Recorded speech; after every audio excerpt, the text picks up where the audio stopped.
Mayalène Berasategui est historienne.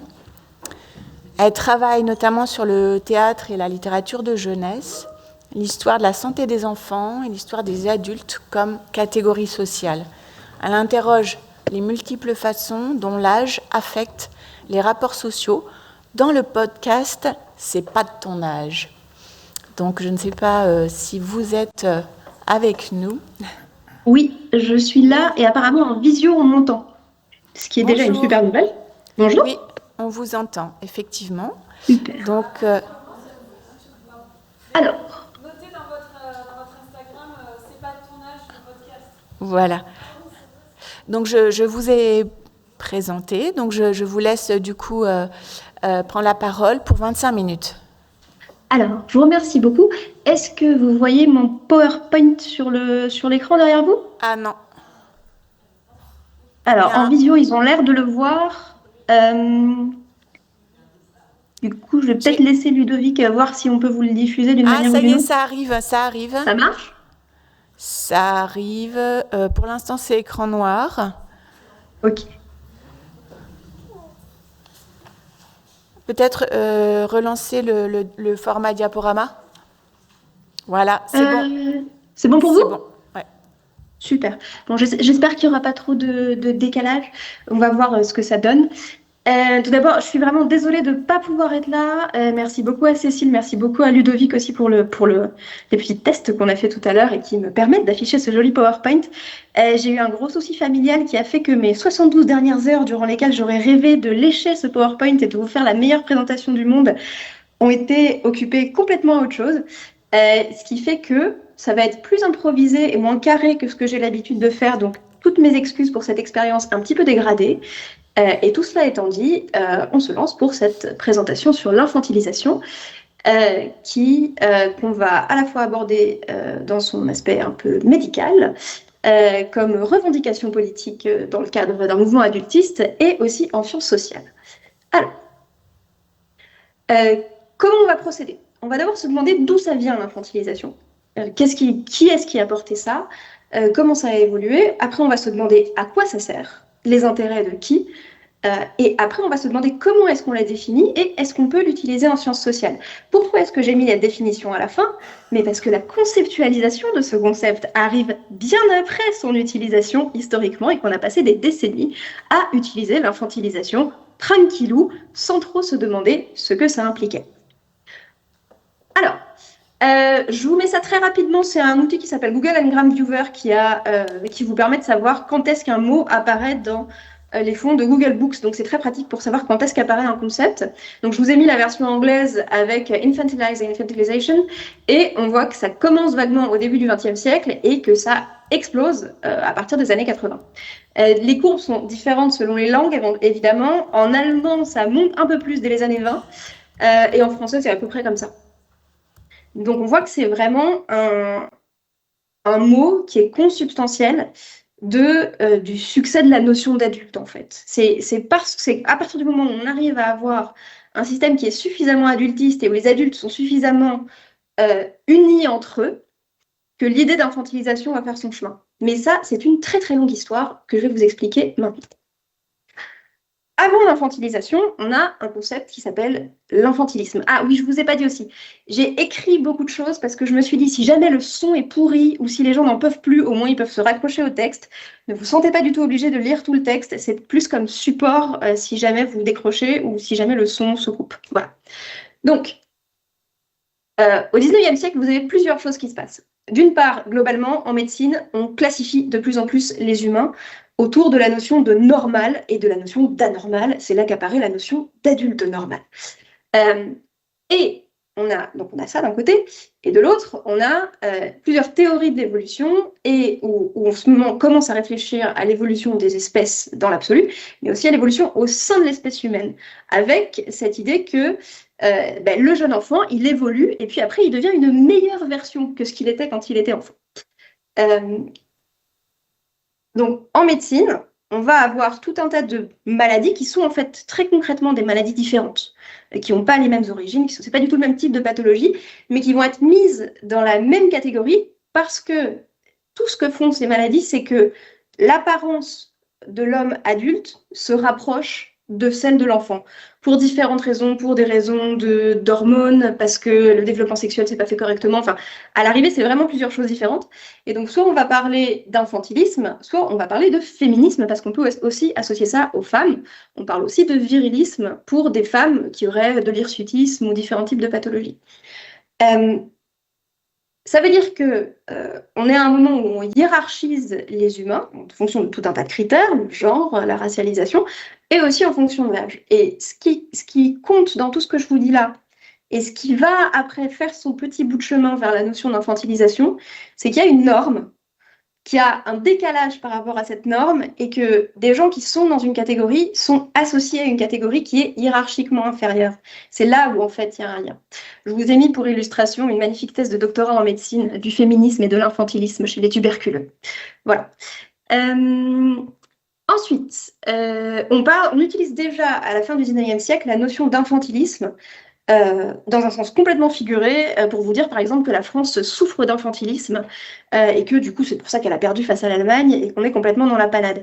Je vous dis ça parce que là, on va voir ensuite que la notion d'infantilisation est utilisée exactement dans le même sens par la suite.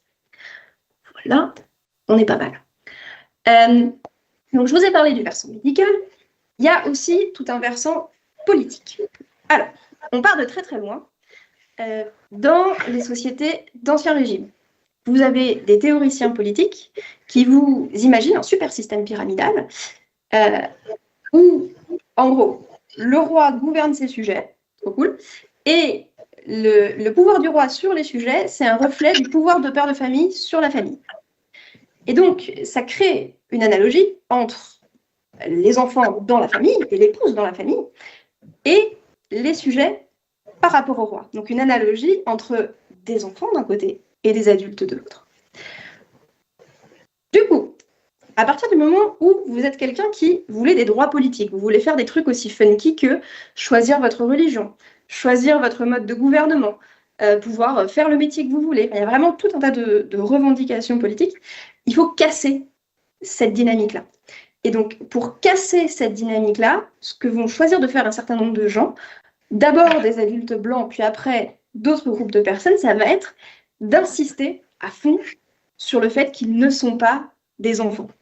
Et ça va devenir extrêmement important et ça va devenir un point vraiment cardinal des revendications adultistes.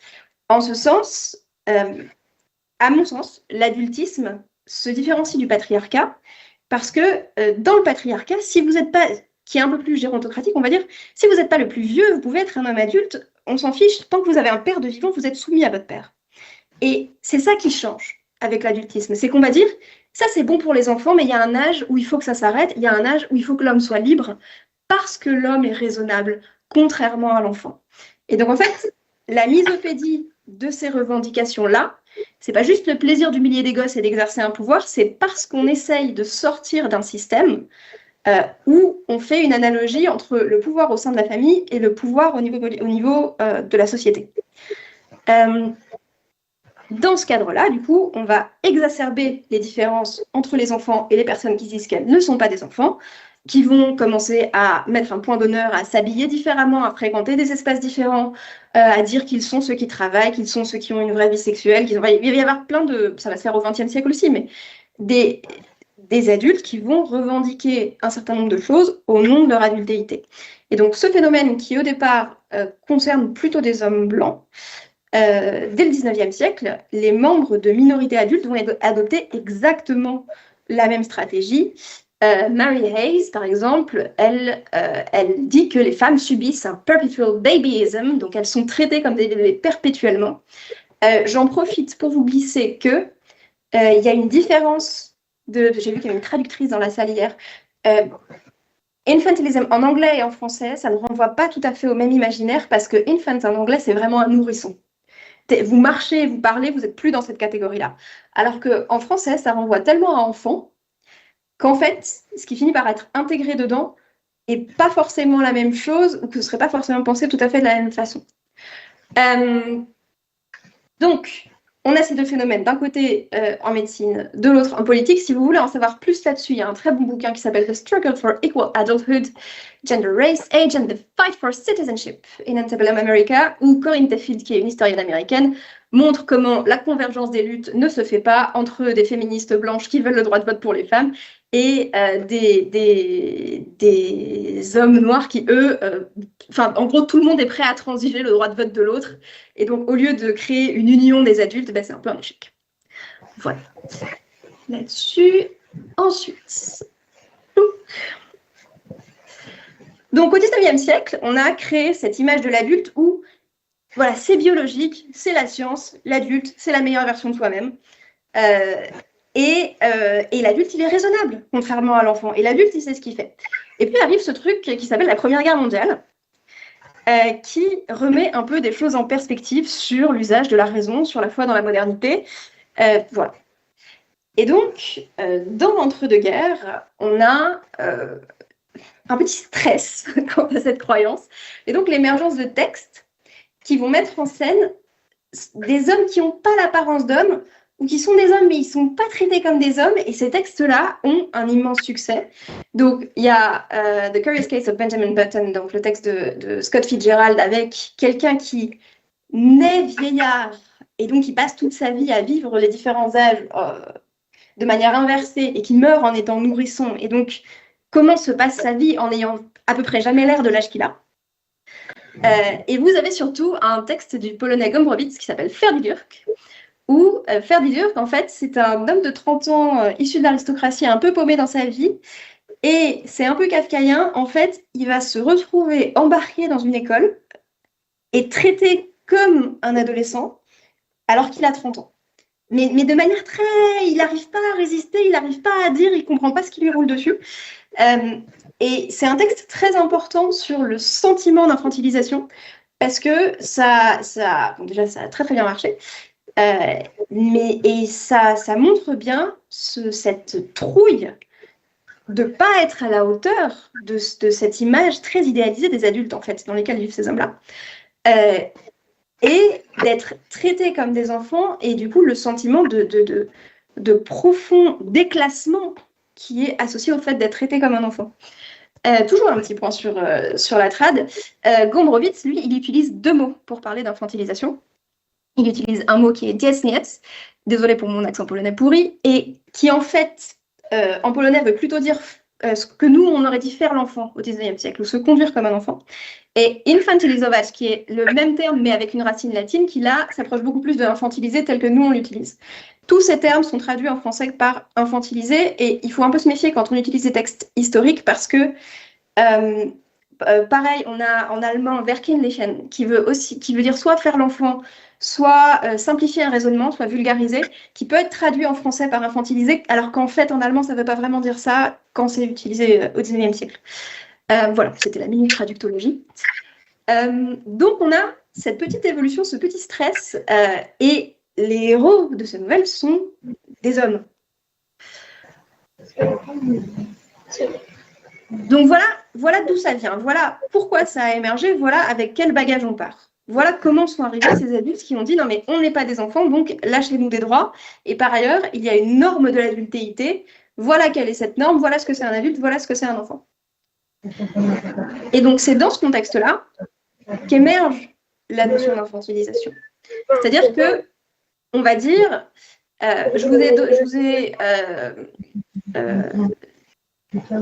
j'ai choisi pour illustrer ce point, j'entends beaucoup d'écho de la salle, excusez-moi. Ah non, c'est bon, c'était quelqu'un dans la visio. Donc, je disais, voilà d'où on part, et la notion d'infantilisation qui consiste à dire j'ai un statut, et donc on ne doit pas se poser la question de mes compétences, on doit me traiter par rapport à mon statut. C'est finalement un concept qui est encore très présent aujourd'hui. J'ai choisi pour l'illustrer une campagne, alors je ne sais pas si elle est arrivée jusqu'à Limoges, mais elle était placardée dans tous les métros de Paris il y a quelques mois. Et donc c'est une campagne de communication d'un groupe qui aide tout un tas de personnes en difficulté, qui est basée sur la comparaison entre un préjugé et ce qui serait la vraie bonne réponse. Donc, vous avez en une couleur le préjugé et de l'autre côté la bonne réponse. Et ça dit les handicapés, il faut les sauver d'une société qui les infantilise. Pour les jeunes, par ailleurs, c'est double peine parce que le préjugé sur les jeunes, c'est qu'il faut les discipliner, mais la bonne réponse, c'est quand même de les ramener à croire en leur avenir et donc de se dire qu'un jeune en difficulté, c'est pas le présent qui le met en difficulté, que finalement la vraie question, c'est son adultéité future. Mais sur la question qui nous intéresse, qui est les handicapés, il faut les sauver d'une société qui les infantilise. Comment ça fonctionne cette pensée? En fait, ce qu'on dit, enfin, ce qui est revendiqué par les gens qui mobilisent le concept d'infantilisation, c'est comme la personne, du fait de son statut, est censée posséder ses compétences parce que c'est biologique qu'elle ait ses compétences puisqu'elle a ce rôle-là dans la société et puisque c'est biologique que l'adulte soit raisonnable, du coup, on ne doit pas questionner sa compétence et on ne doit pas questionner ses actes. On doit la traiter conformément à son statut.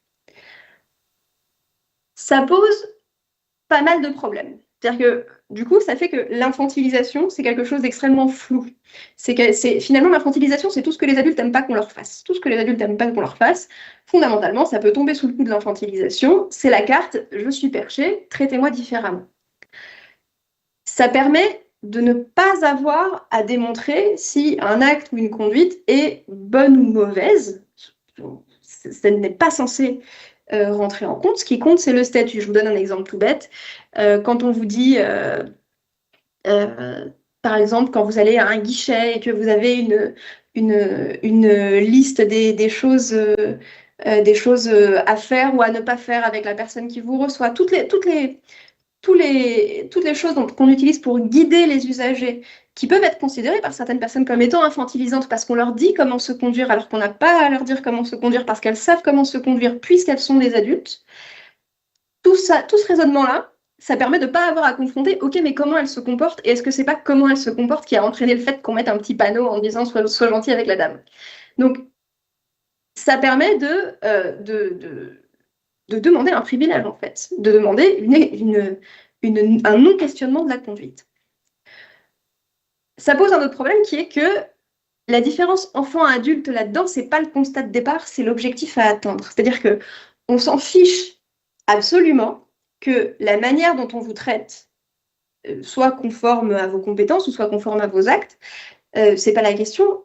Le point fondamental là-dedans, c'est qu'il faut qu'on vous traite différemment d'un enfant parce que vous n'êtes pas d'un enfant. Et si on commence à vous traiter comme un enfant ou si on commence à traiter un enfant comme un adulte, le monde s'écroule. Donc, c'est vraiment l'objectif de la mobilisation de l'infantilisation, c'est de créer la différence. C'est pas d'interroger le réel dans une dynamique un peu plus utilitariste.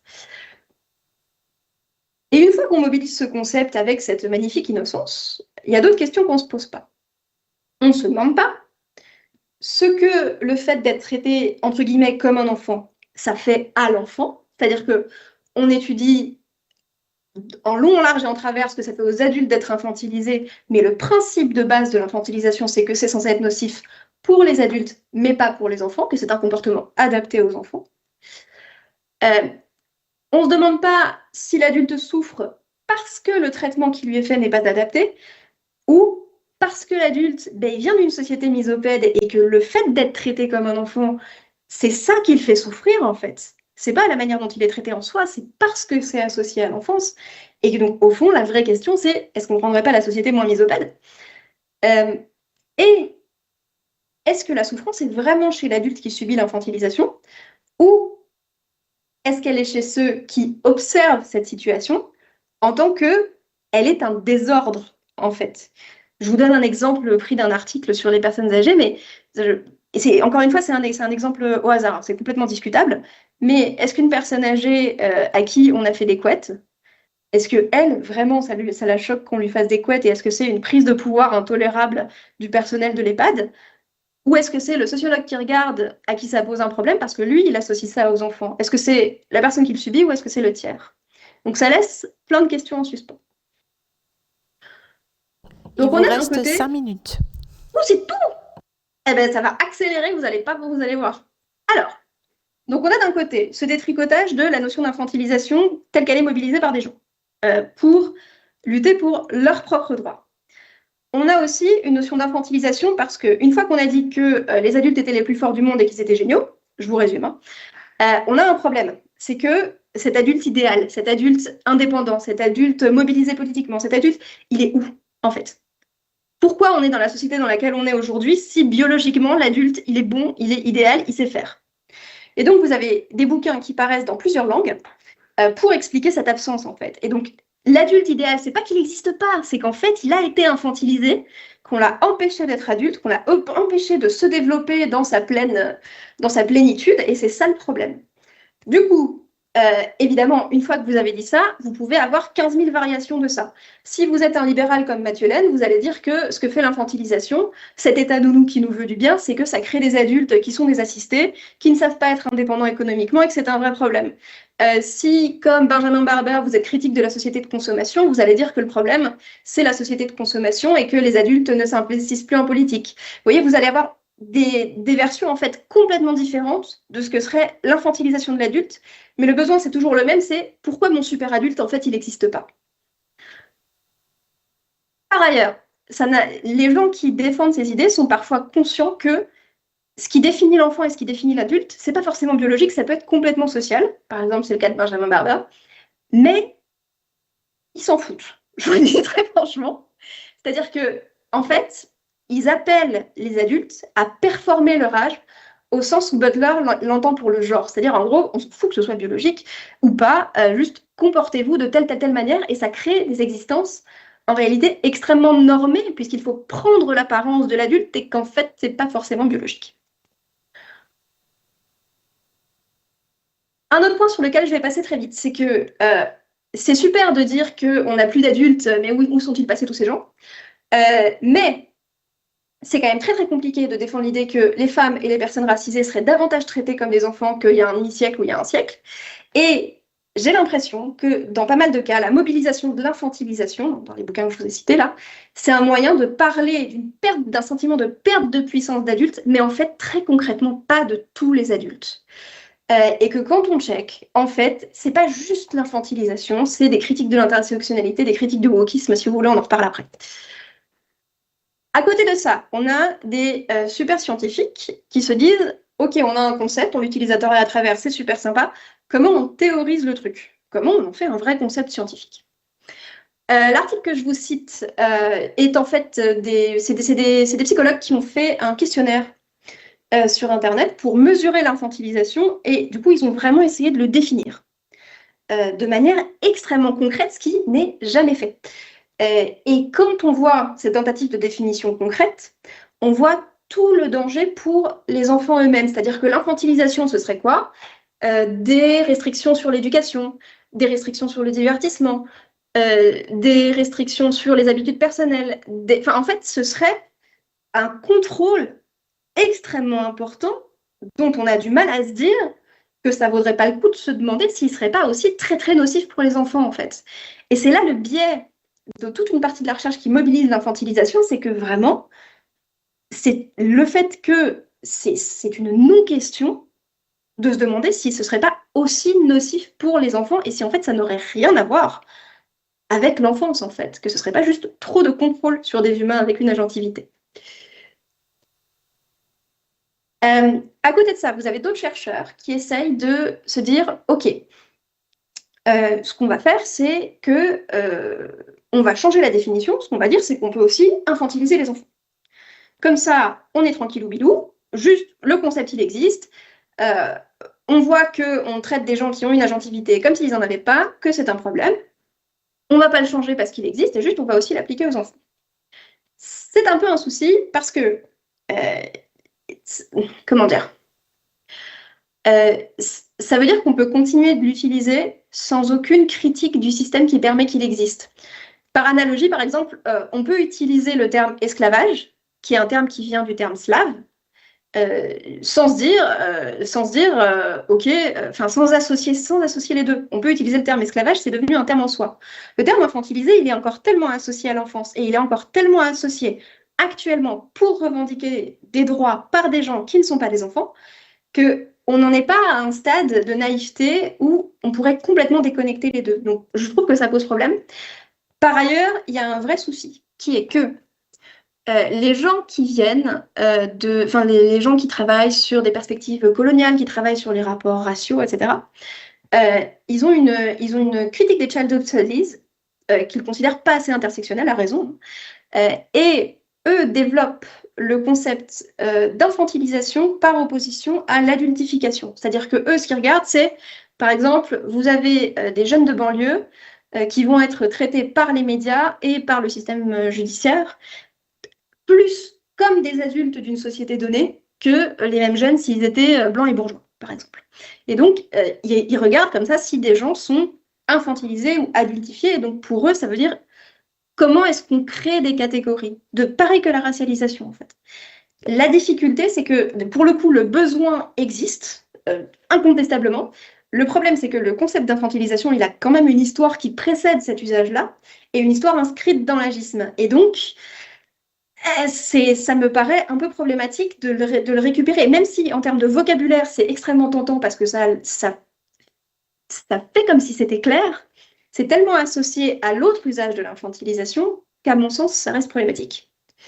Il me reste 10 secondes. Voilà, on va dire qu'il reste 10 secondes. Voilà. Donc, en conclusion, l'infantilisation, c'est un concept qui est en fait assez récent, qui est consubstantiel de l'histoire de l'adultisme et qui s'inscrit dans une stratégie d'acquisition de nouveaux droits politiques pour différentes catégories d'adultes. C'est un concept qui est très utilisé en sciences sociales, en particulier pour tous les gens qui travaillent sur les personnes âgées, malgré un manque assez criant de conceptualisation. En tant que tel, même si on a des besoins qui sont réels, tels que c'est là, moi, je considère que c'est une notion qui a un caractère qui est tellement intrinsèquement agiste et que l'utilisation de cette notion contribue tellement à propager et à renforcer l'agisme plutôt que de le déconstruire, qu'en l'état, c'est très très compliqué de l'utiliser. Si on veut nommer des processus d'assignation de catégories, il faut trouver un autre nom, ou il faut le conceptualiser en le séparant et en expliquant qu'on n'est pas favorable à des politiques qui assimilent une catégorie à des caractéristiques. Parce que sinon, à mon sens, c'est compliqué de produire une science qui fonctionne, tout simplement. Voilà. Merci beaucoup.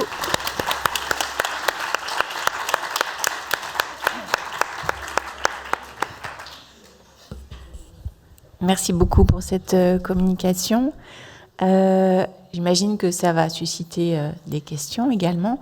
Et j'ai pas pensé à regarder du côté des demandes d'intervention en ligne. Pour l'instant, c'est bon.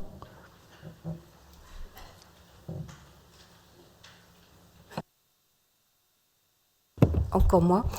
Est-ce que justement, au lieu d'infantilisation, pour par exemple les personnes âgées ou les enfants, on ne devrait pas parler carrément de maltraitance? Ça serait plus simple. On devrait garder le concept de maltraitance. Et une autre chose, mais c'est parce que ça, je viens juste d'y penser, à propos de... Est-ce que tu as parlé d'adultisation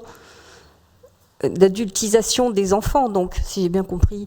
Est-ce que, par exemple, la sexualisation des petites filles, je pensais au concours de Minimis ou des choses comme ça, est-ce que ça fait partie de l'adultisation ou bien c'est simplement... c'était un exemple qui me venait comme ça d'adultisation des enfants, mais au service des fantasmes des adultes, quoi, finalement. C'est un peu confus, hein, je sais, je m'excuse. Non, du tout, je vous en prie. Répondez à ce que vous voulez, c'est pas important sinon. Non, ne vous inquiétez pas. Pour moi, je pense que pour tout ce qui est... on traite quelqu'un qui a des compétences comme s'il ne les avait pas et c'est un problème. Ça peut être utile de nommer, on peut par exemple dire, ça fait très néologisme pédant de scientifique qui veut inventer un concept, hein, mais en vrai, moi je n'ai pas de billes, mais ça pourrait être désagentifié ou si on n'en a rien à faire des problématiques animalistes, même juste déshumanisées. Il y aurait différents termes qu'on pourrait inventer pour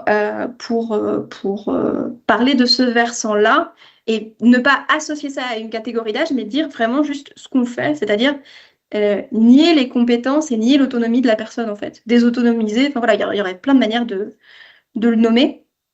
qui ne résout pas la question un peu de l'autre usage qui est fait pour notamment tout ce qui est racialisation. Et l'exemple que vous donnez du point de vue des petites filles, ça marche complètement. On peut considérer que c'est un exemple d'adultification des petites filles. Moi, je pense pas en ce sens que sur les minimis. Je pense que, tel que moi je le vois, hein, mais ça c'est vraiment un avis personnel, je considère que c'est aussi les adultes qui revendiquent un certain nombre de monopoles et que les filles qui participent à ces concours, si c'est ce qui les éclate et que c'est ce qu'elles ont envie de faire, elles n'y voient pas la même chose que les adultes et en fait, c'est pas un problème en soi. Que tout le monde n'est pas obligé de voir la même chose dans les mêmes pratiques. Mais oui, il y a des gens qui vous diraient probablement que c'est un exemple d'adultification des petites filles ou en tout cas de sexualisation des petites filles et d'adultification en ce sens que ça ne devrait concerner que les femmes adultes. Voilà, et donc oui, ce que je disais, c'est que ça ne résout pas tout à fait la question de qu'est-ce qu'on fait pour ce processus d'infantilisation, adultification, c'est-à-dire d'association de personnes en fonction d'autres critères plutôt à l'une ou l'autre catégorie. Donc ça ne résout pas cette question-là. Nous avons une question en ligne. Donc c'est: pouvez-vous réexpliquer le problème que vous pose le fait de parler d'infantilisation des enfants? Est-ce que ça ne traduit pas le processus qui enferme des êtres humains dans la catégorie enfant? Toby Rollo parle de la figure dégradée de l'enfant pour parler de l'enfant infantilisé, il me semble. Ça me pose problème dans le sens où on peut considérer que l'enfance, c'est une assignation et qu'en fait, la catégorie n'existe pas et qu'en ce sens, on a une catégorie qui serait créée de toutes pièces, pourquoi pas. Mais en l'état actuel, et donc on dirait en fait, il n'y a pas vraiment d'enfants, il y a des gens à qui on assigne une enfance et on pourrait appeler ça infantilisation. Mais comme de la même manière qu'on dirait racialisation ou assignation raciale. J'ai pas de souci avec ça. Le problème, c'est que comme l'autre sens qui est traiter des gens qui ne sont pas des enfants comme des enfants, il préexiste. Du coup, ça pose un souci parce que pour moi, il y a une espèce de confusion des concepts dans un monde où on n'a déjà clairement pas défini les concepts, qu'en fait, pour moi, ça crée de la confusion plutôt qu'autre chose. C'est-à-dire que dans l'absolu, je peux tout à fait être d'accord avec l'idée qu'on assigne des humains à la catégorie enfant, mais appeler ça infantilisation, là où, par exemple, les gens qui travaillent sur les personnes âgées vont complètement utiliser ce concept sous l'angle de la négation de l'autonomie et vraiment parler de compétences et pas de catégorie à laquelle on est assigné, je trouve que ça crée un peu du flou. Voilà, ce qui ne veut pas dire que le processus de catégorisation, il ne doit pas être discuté en tant que tel. Je ne sais pas si la question qui a été posée à 16h04 et que je vois dans le chat, elle a été lue ou pas parce que je... Juste un instant.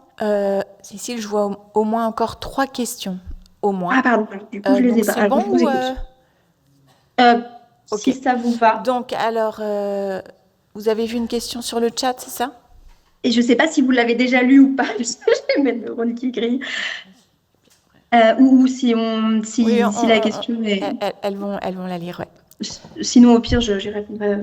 Donc du coup, l'autre question, c'est un autre concept qui me semble pertinent est celui utilisé par Fatima Wassak pour décrire le processus d'adultification des jeunes, principalement hommes noirs et arabes des quartiers populaires. Ne faut-il pas aussi penser tous ces concepts, adultification, infantilisation, désinfantilisation, comme un continuum? Donc, on peut. Et dans ce cadre-là, en tant que tel, ça fonctionne très bien, mais ça ne nous enlève pas le fait que on vit dans un monde où, et je vous renvoie à l'affiche qui a été magnifiquement placardée dans le métro sans que ça pose de problème à personne et sans que ça pose de tollé, vous avez des gens qui peuvent dire, les gens comme moi, il ne faut pas les infantiliser. Mais les enfants, on peut. Et donc, on a pour moi, en fait, on a 2 concepts différents qui ont le même nom. Et donc, ça pose un problème. Et une des difficultés que j'ai, notamment dans le fait que les gens parmi les chercheurs et les chercheuses qui utilisent ce concept dans le cadre des rapports de race, en fait, et de l'étude du racisme, une des difficultés que j'ai, c'est que comme les gens ne se positionnent pas contre l'agisme, que ce concept est utilisable sans avoir à se positionner contre la notion d'infantilisation telle qu'elle existait au préalable. La difficulté, c'est qu'on peut aussi se retrouver avec des recherches qui donnent pour horizon aux enfants qui sont racisés, finalement, l'égalité avec les enfants blancs. Et ça, moi, ça me pose problème, parce que mais ça, c'est mon côté, comment dire, on pourrait aussi dire que les féministes qui considèrent qu'il faut aller au-delà de l'égalité avec les femmes blanches, en fait, elles ne voient pas les problèmes d'intersectionnalité, etc. Mais vu le degré d'inégalité entre les adultes et les enfants, et vu la manière dont sont traités les enfants aujourd'hui, j'ai une petite difficulté avec l'idée de se dire, oui, en fait, finalement, le problème, c'est qu'on adultifie les enfants racisés, et donc arrêtons de les adultifier, traitons-les comme les enfants blancs, et à partir de là, du coup, il y a une égalité, et donc il n'y a plus de problème. Parce que pour moi, ça rate complètement l'aspect des rapports d'âge, en fait, qui font que même traités comme des enfants blancs, ils vont pas, ça va pas aller. Ça va pas être, ça ne fonctionne pas. Donc voilà, voilà. Donc, mais en gros, l'essentiel, c'est que pour moi, c'est utilisé dans deux contextes très différents. Et le fait que ce soit le même mot, ça crée du flou. Voilà.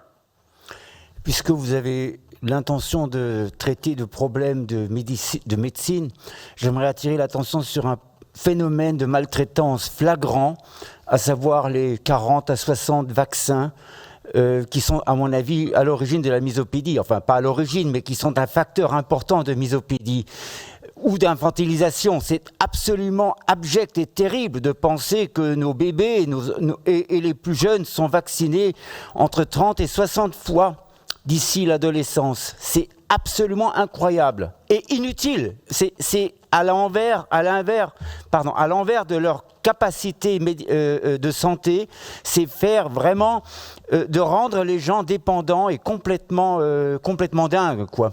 Et je voulais simplement attirer l'attention là-dessus parce que c'est un facteur d'infantilisation de les vacciner de la façon dont c'est fait de nos jours. Est-ce qu'on prend une autre question et vous répondez aux deux ? Non, je posais la question, comme il y a une autre, je crois que c'était Yves. Non, moi c'était juste une remarque, c'est que sur la question animale, on parle aussi bien d'animalisation des animaux que d'animalisation des humains. Mais du coup, je trouve que ça permet de mieux comprendre l'opération qui est appliquée sur les animaux, qui rend à les considérer comme bêtes, des êtres de nature, etc., etc., quoi. Et il me semble que parler d'infantilisation des enfants et d'infantilisation des adultes, ça permet aussi de montrer que c'est une opération de même type. C'est un peu l'inverse de ce que tu dis, du coup. Je rebondis juste, j'en profite. Peut-être que, je ne sais pas, on pourrait continuer de l'utiliser, mais en le définissant, parce que effectivement, c'est un processus qu'il est important de caractériser et d'identifier, cette infantilisation. Voilà, je vous laisse la parole. Alors moi, sur la question des vaccins, je ne peux pas du tout être du même avis que vous. Et je ne pense pas qu'on va pouvoir lancer un débat là-dessus, parce que j'ai travaillé notamment sur l'histoire de la tuberculose. Et alors, j'ai pas travaillé dessus, mais j'ai lu un certain nombre de choses sur l'histoire de la polio. Et je crois au contraire que c'est un très grand service à rendre aux enfants. Alors après, il y a les modalités, il y a quels sont les intérêts économiques des laboratoires sur certains types de vaccins pour garder des brevets plus longtemps, etc. Mais sur le fait d'être vacciné très rapidement, je peux vous dire que si vous connaissiez des gens qui ont chopé la polio à 2 mois, comme ça a été mon cas, enfin pas moi, mais ma voisine en l'occurrence, je pense que vous n'auriez pas le même avis. Voilà. Mais après, we can agree to disagree. Et sur l'animalisation, oui, complètement, oui. Mais encore une fois, la difficulté, c'est que les adultes disent beaucoup plus rarement on n'est pas des animaux. Alors, ils peuvent le penser et le développer dans des méga-théories, mais ce ne sera pas forcément sur une affiche de 4 mètres sur 3 dans le métro qu'ils ne disent on n'est pas des enfants, donc ne nous infantilisez pas, on est perchés. Et donc, en ce sens, l'usage social des deux, même si la comparaison, encore une fois, je vous suis totalement, ben, l'usage n'est pas le même. Et donc on part pas du même endroit. Voilà.